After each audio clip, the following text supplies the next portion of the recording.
একজন হুজুর, একটা মাদ্রাসার হুজুর, মাদ্রাসার একটা ছেলেকে তারপর বলাৎকার করলো। সেটা নিয়ে মাদ্রাসার ছেলে বলাৎকার করেছেন, কিন্তু হিন্দুদের মন্দিরে যখন কিনা করে তখন কিন্তু আর লেখে না পুরোহিত, তারপরে করছে না, নিউজই হয় না। যেই গণমাধ্যম আজকে এটা নিয়ে নিউজ করে, এই গণমাধ্যমের বহু গণমাধ্যম হলো এই যে আনিস আলমগীরও কিন্তু ব্যাপক অ্যাক্টিভিটি না। আনিস আলমগীরের তার ওইখানে রিপোর্টার, সে কিন্তু আপনার এই মানে দেয় আপনার ছেলেদের সাথে খেলা করে। এটাকে অনেকেই জানেন না। জেলখানাতে গিয়া কিন্তু সে খুব ভালো ছিল, সব ছেলেদের পাইছে ওইখানে, ওখানে গিয়া লাগালাগি করছে, ভালো লাগছে তার কাছে আমার ধারণা। তার অফিস থেকে, তার সব শেষ কর্মস্থল থেকে তার চাকরি গিয়েছিল এই ছেলের কমপ্লেনে। কিন্তু তো ও গে হলে আমার কোনো সমস্যা নেই, ও গে হোক নাহলে যার পুংমারা নিতে মন চায় পুংমারা নেই, আমার কি আপনার কোনো সমস্যা আছে, বিয়ে করুক, কোনো সমস্যা নেই। কিন্তু এরা এই যে জামাত ইসলামের এর ব্যাপারে ব্যাপক আলোচনা, এমন কোনো গণমাধ্যম আছে, এমন কোনো গণমাধ্যম যেখানে নিজেদের ভিতরে নিজেরা লাগালাগি করে নাই। আমি ওই মাঠ থেকে আসি নাই, আমরা ওই মাঠে দেখে আসি নাই কি হয় ওইখানে, আমরা তো নিজের চোখে দেখে আসছি এগুলো। সো আপনারা যে এই একজন আরেকটা মেয়ের সাথে, ধরেন জামাত ইসলামের আমির এই এমপি সাহেব এক মেয়ের করছে, আচ্ছা এটা কি বাংলাদেশের আইনে নিষিদ্ধ একটা মেয়ের সাথে? এটা তো আপনারা শরিয়া আইন চান না, তো শরিয়া আইন চান না, শরিয়া আইন অনুযায়ী হলে তার বিচার হবে। একটা মেয়ে যদি স্বেচ্ছায় আরেকটা পুরুষের সাথে বাংলাদেশে শুইতে চায়, এটা তো বাংলাদেশের আইন আপনাকে অ্যালাউ করছে, আপনি সমস্যা নাই তো। আরেকজন ওইখানে ধরে নিয়ে বলছে পুলিশের কাছে, পুলিশের মেয়ে তোমার বলছে পুলিশের কাছে নিয়ে যাইতে, দেখি কোনো আইন?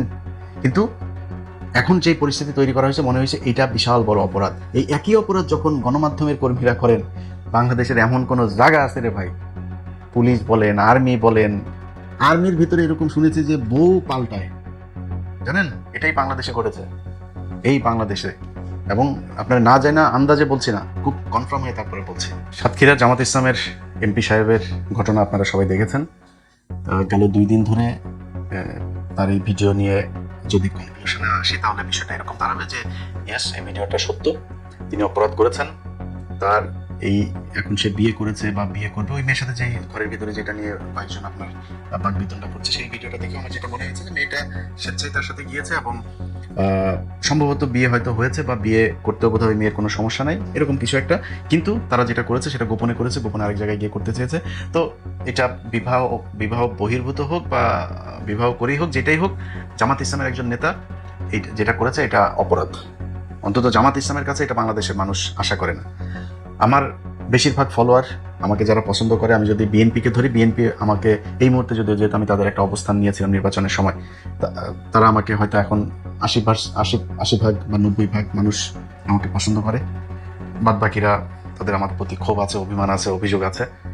বাট তারাও ভারত বিরোধিতার কারণে আমার প্রতি তাদের ভালোবাসা আছে। বাট জামাত ইসলামকে যদি জিজ্ঞেস করি, আমি মনে করি যে 100% জামাত ইসলামের নেতা কর্মী তারা আমাকে পছন্দ করে। তো তাদের প্রতি আমার সত্যি খারাপ লাগছে যে এরকম একজন বয়স্ক মানুষ আমাকে যদি জিজ্ঞেস করেন, ভাই আমি সত্যি কথা আমি মারা যাইতাম, আমার পক্ষে পৃথিবীতে বেঁচে থাকা এরপরে এটা সম্ভব হইতো না। তো তিনার মতো একজন মানুষ এটা করার পরে সেটা আমি আমার ফেসবুকে দিয়েছিও, আমি আমার আগেই যদিও এটা ভাইরাল হয়ে গিয়েছিল, আমি তারপরে আমার শুভাকাঙ্ক্ষী যারা আমার জামাত ইসলামের কেন্দ্রীয় কোনো কেউ না, বাট অনেকেই আমাকে ফোন করেছেন যারা আমাকে পছন্দ করেন, যে ইলিয়াস ভাই আপনিও ভিডিওটা দিলেন কেন, এটা না দিয়ে। আপনাদের একটা কথা বলি, জামাত ইসলাম ফেরেশতাদের দল না, এটা মানুষের দল। সাহাবীদের ভেতরেও কিন্তু আমি যদি একজনের কথা বলি, মুয়াবিয়া রাদিয়াল্লাহু তাআলা আনহুর কথা বলি, তার পক্ষে বিপক্ষে কিন্তু কথা আছে। হ্যাঁ, অনেকে মনে করেন তিনি আমাদের একজন বিশাল সম্মানিত একজন ইমামকে তিনি হত্যার সাথে জড়িত, অনেকেই বলে থাকেন। তো আমি ওই বিতর্কে যাচ্ছি না, সেটা বলার জন্য বাংলাদেশের অনেক আলেম আছে, তারা এটা নিয়ে কথা বলেন। তো জামাত ইসলাম সাহাবীদের, মানে জামাত ইসলাম না, আমরা তো পরে, আমরা সাহাবীদের পায়ের নখের সমান যোগ্য আমরা না। তো তারা যদি ভুল করতে পারেন, তাহলে আমরা, এটা জামাত ইসলামের মতো একটা সংগঠন বা আমাদের মতো সাধারণ মানুষ, আমরা ভুল করতেই পারি, এটা খুবই স্বাভাবিক একটা ব্যাপার। আমি মনে করি ভাই, আপনাদের এই দায় ঘাড়ের মধ্যে না নিয়ে আপনি তাকে পানিশমেন্ট দেন। আপনাদের এইটা এইভাবে বলা উচিত যে জামাত ইসলাম একটা মানুষের দল, আমরা মানুষ মাত্রই ভুল হইতে পারে, সো আমরা তাকে পানিশমেন্ট দিয়েছি, দল থেকে পদত্যাগ বহিষ্কার করেছি, ব্যাস শেষ, এই পর্যন্তই। এরপরে সে বিষয়টা নিয়ে, যেহেতু বাংলাদেশ শরিয়া আইন হইলে তো তাকে হত্যাই করা হইতো, আমি মনে করি এখন সে তার বিষয়টা আল্লাহর সাথে ডিল করুক, আল্লাহ যদি তাকে ক্ষমা করেন, বা তিনি যদি আসলে বিয়ে করে থাকেন তাহলে তাকে বিয়ে করে নিয়ে যায়। অনেকেই বলছেন যে তার বয়স এত, ওনার মেয়েটার বয়স ছোট ভাই। শাওন যখন দাদার সাথে যায় লুটুপুটু খেলে, তখন বয়স হয় না? শাওনের বয়স তো ছোট, শাওনের দাদার চাইতে শাওনের বয়স, হুমায়ুন আহমেদ কাকার চাইতে তার বয়স ছোট ছিল না? তো দাদার সাথে সে খেলে নাই, আগাম কুগাম করে নাই, মুনাস পল্লী টলি বিভিন্ন জায়গায় খেলা টেলা তো আগেই করছে, করে তারপরে যা বিয়ে করছে। তো এগুলো সমস্যা হয়নি, জামাত ইসলাম উনি করছে এই জন্য সমস্যা হয়েছে। এখন জামাত ইসলামের ভাইদেরকে বলবো, জামাত ইসলামের নীতি নির্ধারণী পর্যায়ে যারা আছে তাদেরকেও বলবো যে ভাই ওনার পানিশমেন্ট দেন, ওনার দল থেকে বহিষ্কার করে তারপরে আপনি কলঙ্কমুক্ত হন। জামাত ইসলামের ভাই খালি উনি একা না, আমি সরাসরি বলি ওনার মতো এরকম আরো 4 জন 5 জন 10 জন 20 জন থাকতে পারে, এই একই কাজ তারা হয়তো গোপনে গোপন করছে, ধরা পড়ে নাই তাই ভালো। আমাদের বাংলাদেশে একটা সমস্যা হলো যে ধরা না পড়ছে যে সে ততক্ষণ পর্যন্ত সে ফেরেশতা, ধরা পড়লে তার মতো অপরাধ আর কেউ করে নাই। সবাই এখন উঠে পড়ে লাগছে জামাত ইসলামের ওই লোকের বিরুদ্ধে, সবাই অ্যাজিফ মানে বাংলাদেশের মানুষ মেয়েদের দিকে চোখ তুলে তাকায় না। অবাক হয়ে দেখতেছি ভাই, গোলাম ময়লা রনির মতো লোক যে বড় বউকে বলছে যে আমার মেশিন চলে না, ছোট বউর সাথে যায় মেশিন চালায়। আমার ইউটিউবে আছে, এখন আমার ইউটিউব চ্যানেলে যায়েন, সেখানে তার সেই ছোট বউয়ের পুরো অডিও আছে। ছোট বউরে বলছে যে ছোট বউর সাথে মেশিন চালায়, বড় বউরে বলছে আমার মেশিন কিন্তু ঠিক নাই। শুনছেন না? এই কথা তার নিজের বউ বলছে। তো সে গোলাম ময়লা রনির মতো একটা লোক, কালকে আমি কিছুক্ষণ আগে একটা পেজে আপনার তার আমার টাইম লাইনে এসে সেখানে দেখি যে সে আমিরকে নিয়ে, জামাতের আমিরকে নিয়ে একটা পোস্ট দিয়েছেন। তো আমি সেখানে গেলাম, যাওয়ার পরে দেখেছি 8-10টা পোস্ট করেছে শুধু এই সাতক্ষীরার এমপি সাহেবের এটার বিষয় নিয়ে। বিশ্বাস করেন গোলাম ময়লা রনির বউয়ের যে অডিও আমি ছাড়লাম, ওইটা ছাড়ার পরেও আমার পক্ষে বাঁচা সম্ভব হইতো না। সেই ব্যক্তি এরকম কোনো ঘটনা যদি আমার আসলে, যদি বেঁচেও থাকতাম, আমি 4-5 দিন সোশ্যাল মিডিয়াতে আসতাম না। ও এই লোকের নিয়ে এগুলো বলে, লুচ্ছা তুই যে আকাম কুকাম করছিস, বড় বড় মেশিন চলে না বলে আরেক বেটির গোপনে বিয়ে করে তারপরে আরেক জায়গায় গিয়া থাকিস, তুই কেমন এটা নিয়ে আলোচনা করতে আসছিস? এও কথা বলে। এখন অন্যান্য রাজনৈতিক দলের কথা যদি বলি ভাই, নাম ধরে বললাম না, কিন্তু সবার পাশার নিচেই না বউ আছে, একটু হাত দিয়ে দেখেন বহু জায়গা থেকে। আপনাদের এই যে বিএনপির মহাসচিব মহোদয় আছে না, মহাসচিব মহোদয় নিয়ে আপনারা তো আলাপ টালাপ করেন না। আপনাদের মহাসচিব মহোদয় আপনাদের দলের কেন্দ্রীয় এক নেতা, যেই নেতা কোভিডের পরপর মারা গিয়েছে, তার বউয়ের সাথে লুটোপুটো করেছেন। শুধু তিনি একা না, দলের আরো 3-4 জন বহু বড় বড় মন্ত্রী তিনারা এখন তার সেই বউর সাথে লুটোপুটো করেছেন। তো আমি মাঝখানে একটা দিতে চেয়েছিলাম না, কয়েক সেকেন্ডের একটা প্রোমো দিলাম না, ট্রেলার দিলাম, আপনার একটা পর্ব আসছে আগামীকাল, ওইটা দেওয়ার পরে কাপড় চোপড় নষ্ট হয়ে গেছিল বেশ কয়েকজনের। বিশাল বড় এক জায়গা থেকে ফোন করে তখন বললো যে ভাই নতুন একটা সরকার আসছে, আপনি এই মুহূর্তে এটা দিলে দেই নেই চেপে রেখেছে। কারণ বিএনপির সাথে তো আর আওয়ামী লীগের মতো অবস্থায় আমরাও যাইতে চাই না, বিএনপির সাথে তাল মিলে চলে যেতে চাই যতক্ষণ পর্যন্ত তারা ভারতের সাথে আওয়ামী লীগের মতো নিজের পিছন পশ্চাৎ দেশ ভাড়া না দিয়ে দেয়। তাদের সাথে রাজনৈতিক একটাই থাকবে। আমি তো সরাসরি দাঁড়িপাল্লার ভোট চেয়েছি, আমি এখন আমার পদটা দিবে বিএনপি, আমার কোনো সুযোগ সুবিধা দিবে, এই জন্য আমি ওই লেভেলের ছোট লোক জীবনে হয়েও নাই, আল্লাহ যেন মৃত্যু পর্যন্ত না করে। সামনের বার নির্বাচন যদি আসে, সামনের নির্বাচনে আমি হয়তো দাঁড়িপাল্লার ভোটই যাবো, যদি এই যদি এই অবস্থায় থাকে। আপনি যত কিছু দিয়েই বোঝান, যত আপনি বিএনপি করলে বিএনপির প্রতি আপনার ভালোবাসা থাকবে, বিএনপির প্রতি আপনার আবেগ থাকবে, সব ঠিক আছে ভাই, কিন্তু আপনি একটা এলাকায় যদি জামাতের আর বিএনপির লোকের ভাগাভাগি করেন, ওই আপনি ভালো মানুষ খুঁজতে গেলে আপনাকে যদি 100% সৎ এরকম কোনো মানুষ খুঁজেন, সেই পার্সেন্টেজটা বিএনপিতেও আসে, বাট জামাতে সেটা সংখ্যা বেশি। এটা আমি মনে করি, আপনার কাছে এটা ভিন্ন কোনো মতামত থাকলে সেটা আপনার ব্যাপার, কিন্তু আমি মনে করি এটা। এখন সেই বিএনপির লোকজনও কিন্তু এটা নিয়ে ব্যাপক কোলাহল চলছে, তাদের ভেতরে খুব উত্তেজনা চলছে। তো করেন, সমস্যা নাই, যিনি এটা করেছেন তার এই পানিশমেন্টটুকু তার প্রাপ্য, এবং সেটা সে সোশ্যাল মিডিয়াতে পাচ্ছে। আমার মনে হয় তার পরিবারের মানুষজন এখন খুব খারাপ একটা অবস্থার ভেতরে আছে। যেহেতু জামাত ইসলাম করে ওই পরিবার বা যে এমপি সাহেব নিজেও হয়তো আমাকে খুবই পছন্দ করেন, তারপরেও তার বিরুদ্ধে আমি কথা বলছি, কিছু করার নেই, কারণ খারাপ যেটা সেটা আপনাকে বলতে হবে। জামায়াত ইসলামী যেদিন কিনা মানে এই রাস্তায় যাইতে থাকবে, তাদেরকেও আমরা ভারত বিরোধী বলতে বাংলাদেশে একদম 100% যদি চিন্তা করি, সেটা জামাত ইসলাম। সেই দলের নেতা যদি ধরেন এটা ধরা না পড়তো, তাকে ভারতীয় এক চাপের মধ্যে সে পড়তো, তাকে যদি ভারত করতো, বাংলাদেশে বহু রাজনৈতিক নেতা, বহু সেনা কর্মকর্তা, বহু পুলিশের কর্মকর্তা, আমলা, অনেককে ভারত এইভাবে চাপ দিয়ে তারপরে এই যে 15 বছর যেটা করেছে, এটা করেছে তারা সারা জীবন। সো এখন ওনাকেও তো এটা করতে পারতো। সো জামাত ইসলামে যদি নাকি এরকম 5-7টাকে তারা দলে নিতে পারে, আপনি বুঝতে পারেন যে এই দেশের নিরাপত্তা কোথায় যাবে। তো এখান থেকে আমাদেরকে হিসাব করে তারপরে চলতে হবে। কিন্তু জামাত ইসলামের বিরুদ্ধে যেরকম বলছে, আমি কিন্তু এটা আমার পেজে দিয়েছি, আগেই বলছি, তো আমার বলতে পারবো না যে আমি পার্সিয়ালিটি করেছি। আবার এটাও মনে করেন না যে আমাদের হাতে বোধহয় আর অন্য কারোর কোনো কিছু নাই। আপনাদের নিজেদের দলের লোকই সবচাইতে বেশি এটা বিএনপি করে, বিএনপি নিজেদের দলের লোকই নিজেরা পাঠায়, নাম আর বললাম না। তো আপনাদের এগুলি দেখাই না তো, আমরা আওয়ামী লীগের সময় যারে পাইছি তারই ন্যাংটা করে দিয়েছি। এই যে হারুন থেকে শুরু করে জাহাঙ্গীর কবির, নানক টানক সব কিন্তু আমার হাত দিয়ে গিয়েছে। আমরা এখন করি না, কেন করি না? আপনার কি মনে হয় যে আমাদের কাছে আসে না কিছু? আসে, কিন্তু করি না, কারণ আপনাদের সাথে তো আমাদের সেই বিরোধ তৈরি হয় নাই।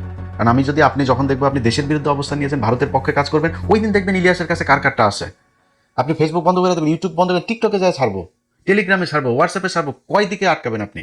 আর এই জিনিস ছাড়ার পরে আপনি কই ছাড়ছেন ওইটা ম্যাটার করে না, ফেসবুকে না ইউটিউবে ছাড়ছেন ম্যাটার, যে কোনো এক জায়গায় খালি দিয়া দিবেন, ওইটা সারা দেশে দেখবেন ছড়াই গেছে, আপনি আমার পেজ বন্ধ করে লাভ নেই। তো আমরা সেই জায়গায় যাইতে চাই না, বিএনপির সাথে সেই সম্পর্ক আশা করি হবেও না। যা যা হচ্ছে এখন পর্যন্ত, চীন সফর পর থেকে যা যা ঘটছে সোফার এখন পর্যন্ত আলহামদুলিল্লাহ গুড। আমরা যদি দেখি বাংলাদেশের বর্তমান সরকার আবার ভারতের সাথে গিয়েছে, তখন তো আমাদের ভাই আপনাদের বিরুদ্ধে যাইতে হবে।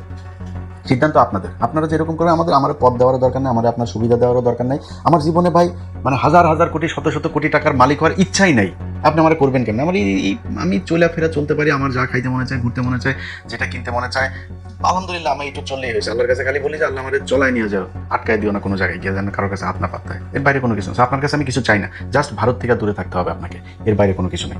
এখন এই বিএনপি এবং অন্যান্য আওয়ামী লীগ সহ তারপরে সাধারণ মানুষ যারা যারা এগুলো করছে, এটা তো ভাই ট্রল এটা করবে, এটা কোনো ব্যাপার না। বিএনপির আজকে একটা কেউ কিছু পাইলে জামাত ইসলামের লোকজনও, শিবিরের পোলাপানো, তারাও এইভাবে ট্রল করবে, এটা খুব স্বাভাবিক। কিন্তু একটা বিষয়ে আমার মাথায় আসে না, সেটা হলো বাংলাদেশের প্রতিটা গণমাধ্যম, অলমোস্ট প্রতিটা গণমাধ্যম এটা নিয়ে নিউজ করেছে। এটা কি বাংলাদেশের মেইন স্ট্রিম গণমাধ্যমে নিউজ করার ব্যাপার? এটা কি হয় বাংলাদেশে সবসময় এরকম হয়?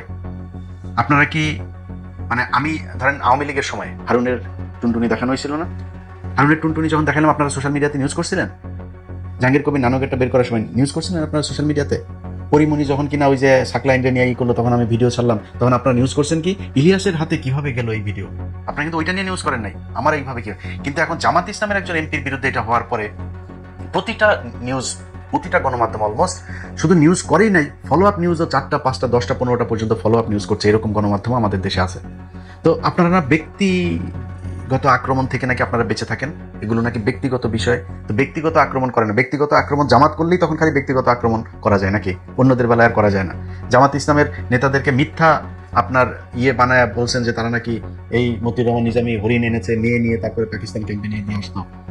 তো আপনি তারা এই যে মিথ্যা কথাটা বললেন, মিথ্যা কথা বলে লোকটার ফাঁসি দেওয়া হলেন, এগুলো আপনাদের সোশ্যাল, আপনাদের নিউজ পত্রিকা, টেলিভিশন, আপনারা এগুলো প্রচার করেছেন, আপনারা এগুলো অনুসন্ধান দেখায় তারপরে মিথ্যা ইতিহাস বানায় তারপরে তাদেরকে ফাঁসি দেওয়া হয়েছে। তখন ব্যক্তিগত আক্রমণ ছিল না। অতএব আমরা লেভেলটা মানে এই একদম লেভেলই দেখতে চাই, ফিল্ডটাকে লেভেল দেখতে চাই, যাতে দুই দল সমানভাবে খেলতে পারে। আপনি রেফারির ভূমিকায় যখন থাকবেন গণমাধ্যম, আপনাকে কিন্তু নিরপেক্ষ থাকতে হবে। কিন্তু এই জায়গাগুলোতে আমরা নিরপেক্ষ দেখি না। একজন হুজুর, একটা মাদ্রাসার একটা ছেলেকে তারপর বলৎকার করলো, সেটা নিয়ে মাদ্রাসার ছেলে বলৎকার করেছেন, কিন্তু হিন্দুদের মন্দিরে যখন কিনা করে তখন কিন্তু আর লেখে না পুরোহিত, তারপরে করছে না, নিউজই হয় না। যেই গণমাধ্যম আজকে এটা নিয়ে নিউজ করে, এই গণমাধ্যমের বহু গণমাধ্যম হলো এই যে আনিস আলমগীরও কিন্তু ব্যাপক অ্যাক্টিভিটি না। আনিস আলমগীরের তার ওইখানে রিপোর্টার, সে কিন্তু আপনার এই মানে দেয় আপনার ছেলেদের সাথে খেলা করে এটাকে অনেকেই জানেন না। জেলখানাতে গিয়া কিন্তু সে খুব ভালো ছিল, সব ছেলেদের পাইছে ওইখানে, ওখানে গিয়া লাগালাগি করছে, ভালো লাগছে তার কাছে, আমার ধারণা। তার অফিস থেকে, তার সব শেষ কর্মস্থল থেকে তার চাকরি গিয়েছিল এই ছেলের কমপ্লেনে। কিন্তু তো ও গে হইলে আমার কোনো সমস্যা নেই, ও গে হোক নাহলে যার পুংমারা নিতে মন চায় পুংমারা নেই, আপনার কোনো সমস্যা আছে, বিয়ে করুক, কোনো সমস্যা নেই। কিন্তু এরা এই যে জামাত ইসলামের এর ব্যাপারে ব্যাপক আলোচনা, এমন কোনো গণমাধ্যম আছে, এমন কোনো গণমাধ্যম যেখানে নিজেদের ভিতরে নিজেরা লাগালাগি করে নাই? আমরা ওই মাঠ থেকে আসি নাই, আমরা ওই মাঠে দেখে আসি নাই কি হয় ওইখানে, আমরা তো নিজের চোখে দেখে আসছি এগুলো। সো আপনারা যে এই একজন আরেকটা মেয়ের সাথে, ধরেন জামাত ইসলামের আমির এই এমপি সাহেব এক মেয়ের করছে, আচ্ছা এটা কি বাংলাদেশের আইনে নিষিদ্ধ একটা মেয়ের সাথে? এটা তো আপনারা শরিয়া আইন চান না, তো শরিয়া আইন চান না, শরিয়া আইন অনুযায়ী হইলে তার বিচার হবে। একটা মেয়ে যদি স্বেচ্ছায় আরেকটা পুরুষের সাথে বাংলাদেশে শুইতে চায়, এটা তো বাংলাদেশের আইন আপনাকে অ্যালাউ করছে, আপনি সমস্যা নাই তো। আরেকজন ওইখানে ধরে নিয়ে বলছে পুলিশের কাছে, পুলিশের মেয়ে তোমার বলছে পুলিশের কাছে নিয়ে যাইতে, দেখি কোনো আইন? কিন্তু এখন যে পরিস্থিতি তৈরি করা হয়েছে, মনে হয়েছে এটা বিশাল বড় অপরাধ। এই একই অপরাধ যখন গণমাধ্যমের কর্মীরা করেন, বাংলাদেশের এমন কোনো জায়গা আছে রে ভাই, পুলিশ বলেন, আর্মি বলেন, আর্মির ভিতরে এরকম শুনেছি যে বউ পাল্টায়, জানেন? এটাই বাংলাদেশে ঘটেছে, এই বাংলাদেশে। এবং আপনারা না যায় না, আন্দাজে বলছি না, খুব কনফার্ম হয়ে তারপরে বলছি। তো এই হচ্ছে ঘটনা। আমরা গণমাধ্যমের কাছে এই যে এবার যেটা দেখলাম, সামনে যদি আবার কারোর বেডটির হয়, গণমাধ্যম যেন আবার সেটা নিয়ে নিউজ করে, আমরা দেখবো না, তখন বুঝবো না যে আসলে ঘটনাটা কি। সবশেষ আবারও প্রিয় সংগঠন জামাত ইসলামকেই বলি, আপনাদের কাছে বাংলাদেশের মানুষের চাওয়া অনেক, আপনারা ক্ষমতায় যাইতে পারছেন কি পারেন নাই, সামনেও পারবেন কি পারবেন না সেটা বিষয় না। ওই বাংলাদেশের মানুষ আপনাদেরকে ভোট দিয়েছে, সামনেও ভোট দিবে, আপনাদেরকে এখনো মানে যদি ন্যায়ের পক্ষে সবচেয়ে বেশি মানুষ কোনো সংগঠনে থাকে সেটা আপনাদের এখানেই আছে, এটা মনে করে বাংলাদেশের মানুষ। আরো দায়িত্বশীল হবেন। শুধু জামাত ইসলাম না, বাংলাদেশের যত রাজনীতিবিদ আছে আপনাদের কাছে অনুরোধ থাকবে, ভাই আল্লাহর ওয়াস্তে এই লোকটা আজকে যদি ভারতীয় ট্র্যাপে পড়তো তাহলে ভারতের হয়ে কাজ করতো। আপনাদের ভেতরে অনেকে আছেন ভারতীয় হানি ট্র্যাপে পড়েছেন, আস্তে করে ভাই বলে দেন যে ভাই আমার এরকম কিছু একটা আছে, বা সেখান থেকে আর সরে যান, বা ওই এই রাজনীতি থেকে সরেন, যে আমাকে দিয়ে আর ব্ল্যাকমেল করে কিছু করাইতে পারবে না, নাইলে দেশ থেকে বের হয়ে যান। সবচেয়ে সুন্দর যেটা হইতে পারে, মানুষের কাছে মাপ চান যে ভাই আমি মানুষ হিসাবে এই পাপটা করেছি, আমার যদি এরকম কিছু বের হয় আপনারা আমাকে মাফ করে দিন, আমি দেশের বিরুদ্ধে যাইতে চাই নাই, এই জন্য আমি এটা স্বীকার করে নিলাম। কারণ আমাকে দিয়া, আমি যদি এটা স্বীকার না করতাম তাহলে আমাকে দিয়ে ওরা এই ভিডিও দিয়ে ওরা আমার দেশের বিরুদ্ধে এই এই কাজ করাচ্ছে, আমি সেটা করতে চাই না। এখন আপনাদের উপরে ছাড়া দিলাম, বিশ্বাস করেন বাংলাদেশের মানুষ আপনাকে সম্মানের চোখে দেখবে। কারণ আমরা ওই যে ধরা না পড়লে সবাই সাধু না, আমাদের সবার জীবনেই কিন্তু এরকম ছোটখাটো পাপ টাপ এগুলো আছে। হ্যাঁ, অতএব আমরা কেউই সাধু না, কারো কম কারো বেশি, পাপ আমরা সবাই করি, ভুল করি, এই ভুলের ঊর্ধ্বে পৃথিবীর কোনো মানুষই না। অতএব আমরা যিনি এই সাতক্ষীরার যিনি এই কাজ করেছেন তার, আমি জানি না পরিবারের অবস্থা কি ভাই, আমি হইলে সত্যি মারা যেতাম, আমার পক্ষে বেঁচে থাকা সম্ভব হইতো না। তারপরে আল্লাহ তাকে মাফ করুক, তিনি যেন মৃত্যুর আগে এটার মাপ নিয়ে যান। জামাত ইসলাম তাকে উচিত তাকে পানিশমেন্ট দেওয়া, সেই পানিশমেন্ট নিয়ে সে আল্লাহর সাথে এবার ডিল করুক বিষয়টা নিয়ে। তার পরিবারেরও যারা আছে তাদেরও নিশ্চয়ই এখন এই বিষয়টা নিয়ে খুবই খারাপ অবস্থা যাচ্ছে, তারা মানুষের সামনে মুখ দেখাতে পারছে না। তাদেরকেও আপনারা সবাই মানে সান্ত্বনা দিয়েন। খুব বেশি যদি নাকি যতটুকু হয়েছে অতটুকু তো হইলই, এরপরেও যদি করতে চান তারা হয়তো মানে এটা তাদের উপরে জুলুম হয়ে যাবে।